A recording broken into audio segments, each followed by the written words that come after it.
গেল কয়েক বছর ধরে আনফরচুনেটলি শ্রীলঙ্কার সঙ্গে আমাদের কেন যেন অপ্রত্যাশিত কিছু ঘটনা ঘটে যাচ্ছে এবং সেটাই হচ্ছে মানে লাইমলাইটে উঠে যাচ্ছে। এটাকে একটা প্রেশার ক্রিয়েট করতে পারে কিনা বা অবচেতন মনে ক্রিকেটারদের ভিতরে চলে আসতে পারে কিনা? এটা যদি বাইলেটারাল সিরিজ হতো এখন মনে হয় না সেটা চিন্তা করার সময় আছে, কারণ দুটো দলই এমন একটা অবস্থায় আছে at the edge of the seat, যে কোনো সময় পড়ে যেতে পারে। এই ম্যাচটা জয় পরাজয়ের উপর নির্ভর করে। সো ওইসব ব্যাপার চিন্তা না করে সবাই নিজেদের এই ম্যাচটা কীভাবে জিততে পারে ফোকাসটা বোধহয় ওই দিকেই থাকবে। বিপক্ষ দলকে নিয়ে যথেষ্ট কাটাছেড়া করবে দুই দলই, এবং দুই দলই যথেষ্ট নার্ভাসনেস নিয়ে খেলাটা শুরু করবে।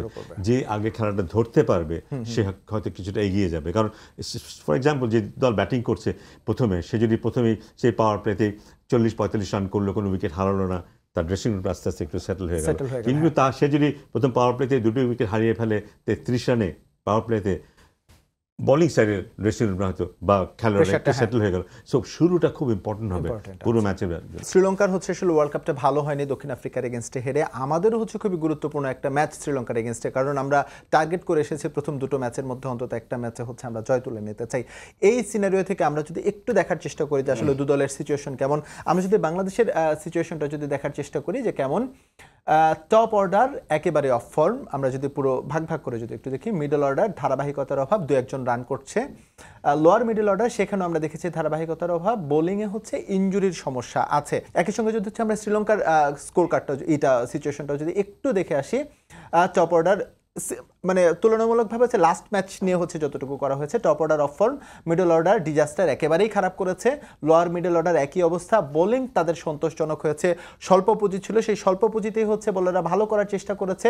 উইক জোন ব্যাটারদের পেস বোলিং, ওরা যে 10টা উইকেট হারিয়েছে সাউথ আফ্রিকার এগেনস্টে, সেখানে আমরা দেখেছি 9টা উইকেটই কিন্তু পেস বোলিংয়ের এগেনস্টে হচ্ছে। বাংলাদেশকে ভালো খেলতে হবে, কারণ শ্রীলঙ্কা বাংলাদেশের যে উইকেটে খেলা হবে সে উইকেট কিন্তু এটা না, সেখানে কিন্তু রান হবে এবং সেখানে শ্রীলঙ্কা এমনই খেলবে এটা ধরে নেওয়ার কোনো অবকাশ নেই। আমাদের যেটা কনসার্ন ব্যাপার সেটা হচ্ছে আমাদের টপ অর্ডারটা হলো মেইন কনসার্ন।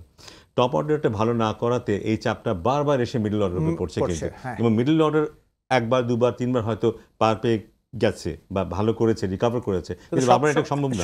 এই চাপটা নিয়ে বারবার খেলা সম্ভব না, এবং সেই চাপের কারণে হয়তো যখন একবার খারাপ খেলা শুরু করে না, সেটা কিছুটা ধারাবাহিকভাবে চলতেই থাকে, সেটা দায় কিন্তু উপরের ব্যাটসম্যানদেরকে। সো আমাদের জন্য খুব জরুরি যেটা উপরের ব্যাটসম্যানদের মিনিমাম একটা শুরু দেয়া, সো দ্যাট মিডল অর্ডার যেন তাদের মতো করে খেলতে পারে, তাদের যেন রিকভারির চিন্তা করতে না হয়। তাহলে যেটা হবে যে লেট অর্ডারে আমাদের যে ব্যাটাররা আছে, সেটা যদি জাকের আলীর কথা বলি, মাহমুদুলের কথা বলি বা রিশাদের কথা বলি, তারা মন খুলে খেলতে পারবে। সেক্ষেত্রে 160-165 এরকম একটা রান কিন্তু আমরা করতে পারি। এবং আমার ধারণা খুব টেন্সড একটা ম্যাচ হবে শ্রীলঙ্কার সাথে, সেখানে 160-65 রান খুব ভালো একটা স্কোর হবে।